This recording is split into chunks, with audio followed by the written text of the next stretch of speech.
এখন আমি যে আই মেকআপটা দেখাবো এটা আমি পিন্টারেস্টে দেখেছিলাম মানে জাস্ট স্ক্রল করছিলাম নর্মালি র্যান্ডামলি, আর করতে করতে একটা আই মেকআপ আমার দেখে এত ভালো লেগেছে যে আমি মানে না করে থাকতে পারছি না। সো ওটাতে না জাস্ট এই আউটার কর্নারটাতে ব্রাউন দিয়ে একটু এনহ্যান্স করা ছিল, বাট ব্রাউনটাকে হাইড করা ছিল গ্রিন দিয়ে, that is the most interesting part. আর এই ইনার কর্নারটাতে জাস্ট হালকা করে মানে একদম পাতলা একটা কোট ছিল ব্রাউনের। এর পরে যে কিয়াধারাটা ছিল সেটা এরকম কোনো একটা গ্রিন দিয়েছিল, আমার কাছে আপাতত এই গ্রিনটাই রয়েছে স্যাপ গ্রিনের মধ্যে। সো আমি এটা দিয়েই এর উপরে টপ করব, আর ফ্রন্টের পার্টটাতেও ইকুয়ালি গ্রিনটা দিয়েই টপ করব।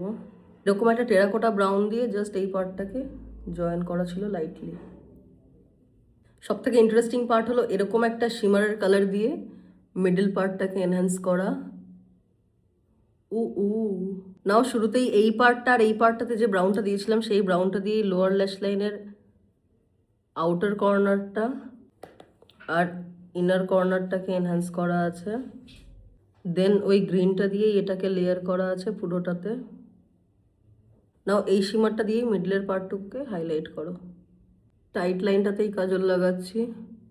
দেন এই পার্টটাতে কাজলটা একটু এক্সটেন্ড করব, করে একটা অ্যাঙ্গুলার ব্রাশ দিয়ে জিনিসটাকে ড্র্যাগ করে নেব।